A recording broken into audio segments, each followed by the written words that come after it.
Ok, on va essayer de remettre cette petite merveille en état de marche.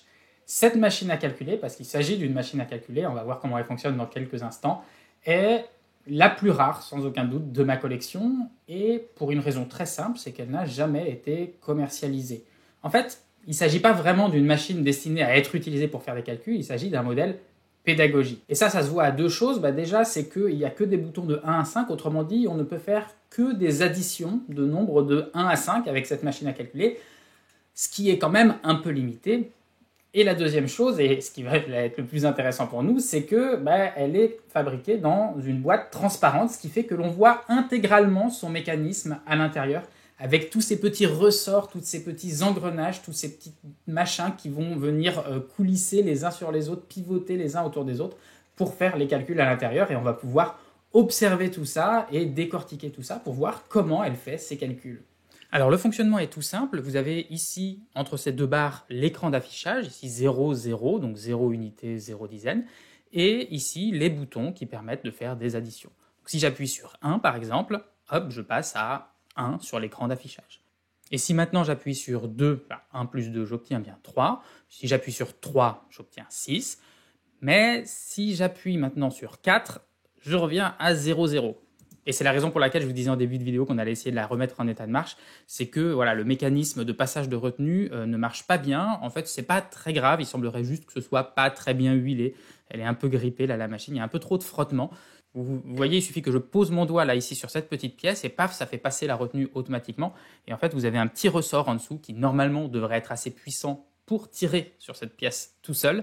Mais là, voilà, il y a un peu trop de frottement, donc ça passe pas. On va s'occuper de ça tout à l'heure, mais déjà, sans se soucier des retenues, comment ça marche du côté des unités. Là voilà vue de profil avec tous ces petits mécanismes qu'on va décortiquer et je vous montre juste ce qui se passe à l'intérieur quand on appuie sur les 5 boutons. Et la première chose qu'il faut remarquer, c'est que la petite roue noire qui est ici, c'est la roue d'affichage des unités. Vous voyez ici, vous avez dizaines d'unités, donc cette roue-là, ici, on la voit de profil, et elle est reliée à une petite roue dentée, une petite roue à 10 dents, que vous voyez là, qui est juste ici. En fait, c'est cette roue dentée que le mécanisme va venir faire tourner, et donc elle est solidaire, cette roue, de la roue noire sur laquelle sont inscrits les chiffres de 0 à 9. Et quand on appuie sur un bouton, vous voyez qu'on a cette espèce d'axe-là, cette tige dentée, qui va venir descendre pour faire tourner cette roue d'autant de crans qu'il faut. Si j'appuie sur le 1, ça la fait tourner d'un cran, 2 crans, 3 crans, 4 crans et 5 crans.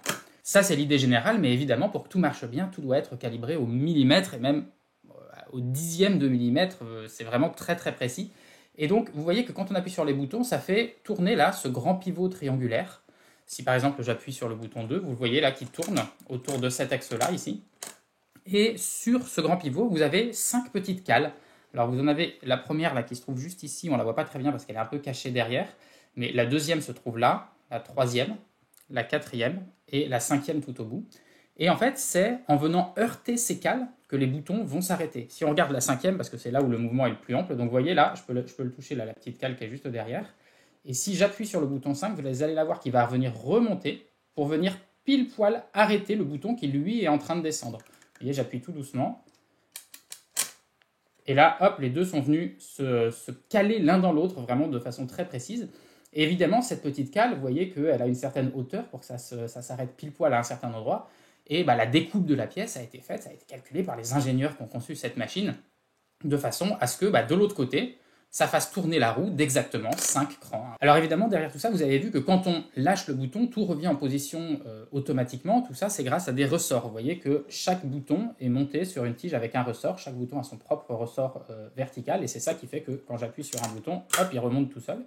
Et puis, vous avez ici aussi, autour de cet axe. Donc cet axe-là, c'est celui autour duquel tourne la grande pièce triangulaire, là, le grand pivot, vous voyez, ça tourne autour de cet axe.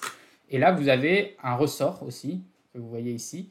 Je ne sais pas si on le voit mieux un peu de profil, comme ça. Un ressort qui n'est pas un ressort vertical, mais un ressort enroulé, un ressort sur pivot, qui, lui, est chargé de faire revenir en position initiale tout ce mécanisme qui est à l'intérieur. Autre petit détail, si on s'approche ici là, de la petite roue dentée à 10 dents qui est là, vous voyez qu'au-dessus, vous avez une espèce de petit loquet avec son propre petit ressort qui est ici.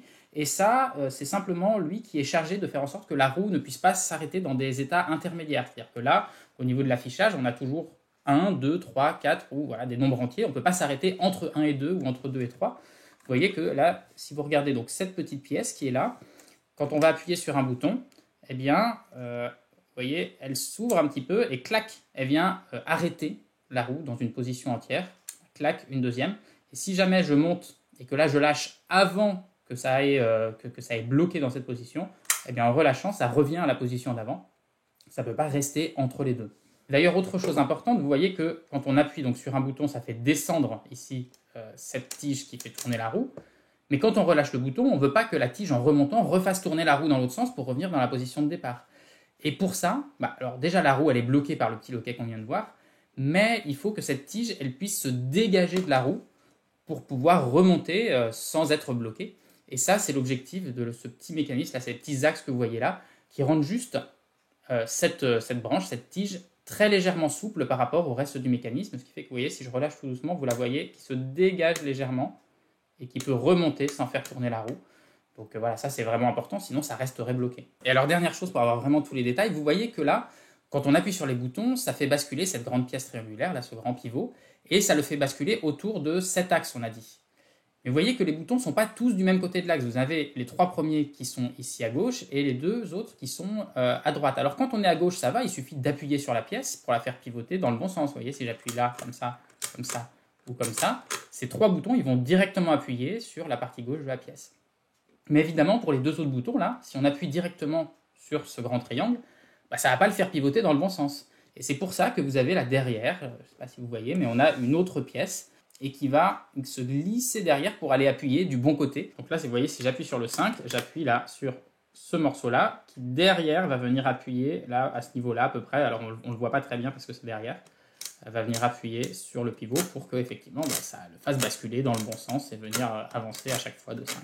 D'ailleurs, remarquez, je vous ai dit tout à l'heure que là, sur cette machine pédagogique, on n'a que des boutons de 1 à 5, mais si on voulait aller plus loin et avoir un bouton 6, 7, 8, 9 ici, il suffirait de prolonger cet axe de ce côté-là en rajoutant des petites cales 6, 7, 8, 9 qui sont bien calibrées. Vous voyez que là, en termes d'espace, là en dessous, on a largement la place de descendre encore, hein, c'est fait pour.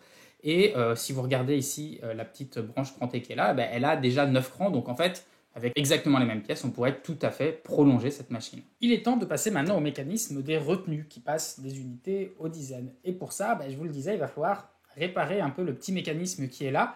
Je l'ai reçu comme ça. Mais voilà, je vous disais au début, mon diagnostic, c'est que ça va pas être très compliqué. J'ai juste l'impression que c'est un peu grippé, qu'il va falloir juste huiler un petit peu tout ça et que ça va se mettre à fonctionner. Donc on va le découvrir ensemble. Alors c'est la première fois que je fais ça, je suis pas sûr que ça va marcher. Je vais utiliser donc là j'ai un flacon d'huile de Vaseline qui est de l'huile spéciale micro-mécanisme. C'est en général utilisé plutôt par les gens qui ont des machines à coudre. Alors vous voyez, je vais juste prendre une petite goutte avec une pointe et puis je vais aller le placer là, donc sur le pivot ici. Hop. Et puis il y a un autre endroit où ça frotte, là derrière, l'endroit où ça transmet les retenues. Et maintenant, on va essayer juste de le faire jouer un petit peu pour voir si ça change quelque chose. C'est pas encore suffisant, vous voyez, c'est pas encore suffisant pour faire passer la retenue, mais au doigt là je sens que déjà ça glisse un petit peu mieux. Je sens que c'est pas tout à fait comme tout à l'heure. Je vais essayer d'en rajouter un petit peu. Bon, clairement ça a pris plus de temps que prévu, là on est environ 1 heure après et je crois que ça commence à marcher. En fait, je me suis rendu compte que j'étais un peu trop naïf, je me disais que là ça avait l'air surtout de frotter à cet endroit là. Mais en réalité, c'était aussi, ça frottait un petit peu à cet endroit-là, et puis aussi à cet endroit-là, au niveau du petit loquet, qui fait que le chiffre des dizaines se trouve toujours dans une position entière. Et j'ai l'impression que ça commence à venir. Alors, je commençais à faire des essais là, et ça marche pas encore à tous les coups là. Ah non, là, ça n'a pas marché, mais vous voyez que là, le 3, il a avancé un petit peu, il est pas loin de devenir 4. Et là, le 5 est passé, donc on est quand même sur un progrès. Avant, ça passait pas du tout.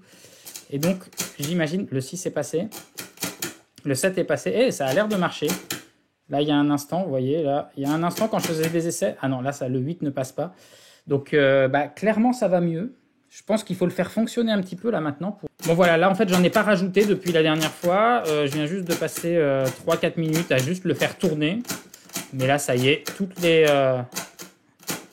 retenues semblent passer sans problème. J'ai plus de problème depuis un petit moment. Bon, ben ça a l'air d'être bon, ça a l'air d'être réparé. Ok, donc maintenant que ça marche, regardons précisément comment fonctionne ce système de retenue. Alors là, ici, les unités sont à 0 et je vais commencer par faire augmenter les unités. 1, 2, 3, 4. Bon là, il y a juste la roue des unités qui tourne, il a l'air de rien se passer de spécial. Mais là, si je rappuie une autre fois sur le 1, peut-être que vous avez vu, ça a été très discret, je ne sais pas si vous avez remarqué, mais cette petite pièce là qui est ici, qui est celle qui fait le lien entre les unités et les dizaines, vient de bouger légèrement. Alors regardez, je vais passer de 5 à 6 et vous l'observez, observez cette petite pièce qui se trouve en bas, et vous voyez que, hop, elle vient de remonter encore d'un petit cran. Puis là, je passe à 7, à 8 et à 9. Et là, elle est remontée au maximal, et donc on a ce ressort là qui est en dessous, qui est tendu, et qui tire sur cette petite pièce, qui a envie de la ramener vers le bas. Seulement, pour l'instant, ça ne peut pas. Pourquoi? Parce que cette pièce, elle est bloquée par le système des unités. Et elle va se débloquer si on rappuie une nouvelle fois sur 1. Hop. Et là, tout est redescendu. Et on a la dizaine qui est passée. Alors, c'est un peu difficile à montrer très exactement, mais vous voyez que là, à l'intérieur, si je refais, alors je vais réappuyer sur un petit à petit, vous avez en fait donc cette pièce-là qui fait le lien entre les deux. Vous voyez qu'elle a un bras là, qui va rentrer à l'intérieur. Et de ce côté-là, là, à gauche de la roue des unités, vous avez une petite pièce aussi qui va tourner en même temps que la roue des unités et qui, quand on va arriver à 4, va se mettre à glisser le long de ce bras et appuyer petit à petit dessus. Donc là, on est à 4, il ne se passe rien. Vous voyez la pièce qui tourne là autour de l'axe des unités.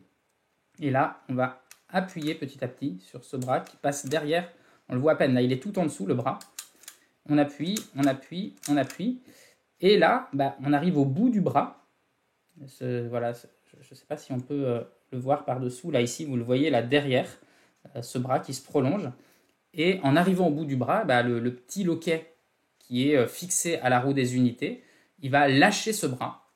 Clac. Et donc, du coup, là, le ressort qui n'attendait que ça, paf, fait redescendre la pièce et déclenche le mécanisme, du coup, qui est de l'autre côté. Et ce mécanisme qui est de l'autre côté, donc du côté des dizaines, c'est juste un mécanisme très similaire à celui qu'on a vu pour les unités, mais juste qui vient faire tourner la roue par l'autre côté. Vous voyez, là, on l'a fait tourner par devant au lieu de la faire tourner par derrière. Donc voilà, à chaque fois que ce système se relâche, paf, on a les dizaines qui augmentent d'une unité. Vous voyez, vous avez ce petit cran là. Et alors la dernière chose qui est importante à remarquer quand on a observé maintenant tout l'ensemble, là ça y est, vous avez tout le mécanisme, vous voyez comment ça fonctionne, c'est que le mécanisme ici de retenue qui se situe à l'avant des roues est complémentaire dans l'espace d'une certaine manière du mécanisme d'ajout qui se trouve ici du côté des unités. Ce qui fait que si on voulait, vous voyez que ici on a tout un espace vide dans lequel on pourrait rajouter un mécanisme totalement similaire à celui qui est du côté des unités. Et puis évidemment, soyons fous, on peut directement aussi se dire que à côté de la roue des dizaines, on pourrait rajouter une roue des centaines ici, une roue des milliers, une roue des dizaines de milliers, etc. Avec à chaque fois ce même mécanisme qui est répliqué, et à chaque fois donc sur chaque roue, son mécanisme qui permet d'ajouter les chiffres de 1 à 5 ou 9, et puis entre chaque roue, ce petit mécanisme-là qui vient rapporter la retenue d'un chiffre sur le suivant. Ok, donc c'est très beau tout ça, et je vous dis depuis tout à l'heure qu'il s'agit d'un modèle pédagogique, c'est pas comme ça que c'était commercialisé, mais du coup, à quoi ils ressemblaient les modèles commercialisés? Eh bien, à ça. Bon, je vais pas tenir très longtemps comme ça, ce truc pèse environ 10 kilos. Et alors, c'est pas tout à fait la même marque. Hein. Là, celui que je vous ai montré, c'est de la marque Torpedo, comme vous pouvez voir. Donc, c'est une vraie marque de machine à calculer qui faisait aussi des versions complètes. Et là, ici, c'est une Felt et Tarrant, donc une entreprise de Chicago qui les fabriquait. Et c'est un modèle absolument mythique. Hein. Celui-ci, on en trouve vraiment dans le monde entier. Il s'est vendu à je ne sais pas combien d'exemplaires, mais vraiment, ça a été un gros best-seller dans sa catégorie. Alors là, voilà vue de haut. Cette fois, la boîte est opaque. Hein, donc, on a confiance dans le mécanisme qui est à l'intérieur. Et vous avez tous les chiffres de 1 à 9. Et puis, vous avez là 10 rangées de chiffres de 1 à 9. Et alors, vous voyez là, vous avez un code couleur, vert, blanc, ça c'est pour distinguer. Alors en général, comme c'est des machines qui sont utilisées par des comptables, des commerçants, des gens qui manipulent de l'argent, c'est souvent fait pour compter de l'argent, eh bien les deux blancs ici servent pour les centimes. Donc on a les centimes et les dizaines de centimes, et donc les unités se trouvent au niveau du premier vert ici. Et donc là, on a un découpage de 3 en 3. Donc là, on a les milliers qui sont ici et les millions qui sont là. Donc on peut aller jusqu'à 99 999 999 et 99 centimes à ajouter là-dessus. Et vous avez même ici un nombre supplémentaire qui permet d'aller plus loin. Donc on n'a pas la rangée de boutons associés ici, mais on peut avoir des retenues qui vont venir là. Donc vous avez ici donc, le système d'affichage qui est à 0. Et puis si sur cette machine, j'ai besoin de faire par exemple 234 fois 46, ben je vais simplement venir placer mes 3 doigts ici, vous voyez, 234 sur ces touches-là. Donc, je mets mes 3 doigts et je vais juste faire une fois 234. Là, je l'ai fait. On a 234 qui s'affiche ici. Et bon, là, je me suis arrêté, j'ai enlevé ma main, mais je pourrais simplement continuer. Donc là, j'ai une fois, 2 fois, 3 fois, 4 fois, 5 fois, 6 fois. Puis, je me décale juste d'un cran. Donc là, je viens de faire 6 fois 234. Et là, maintenant, je vais rajouter directement des dizaines. Donc, je veux 46. Donc, je vais rajouter 4 dizaines. 1, 2, 3, 4. Et j'obtiens mon résultat. 46 fois 234 égale 10 764. Et remarquez, petit détail qui a son importance et qui est quand même très pratique, qu'il n'y avait pas sur le modèle de démonstration, c'est le petit levier ici, qui est simplement le petit levier de remise à zéro. Vous voyez, je fais juste comme ça, et hop, c'est revenu à zéro. Je peux recommencer un autre calcul.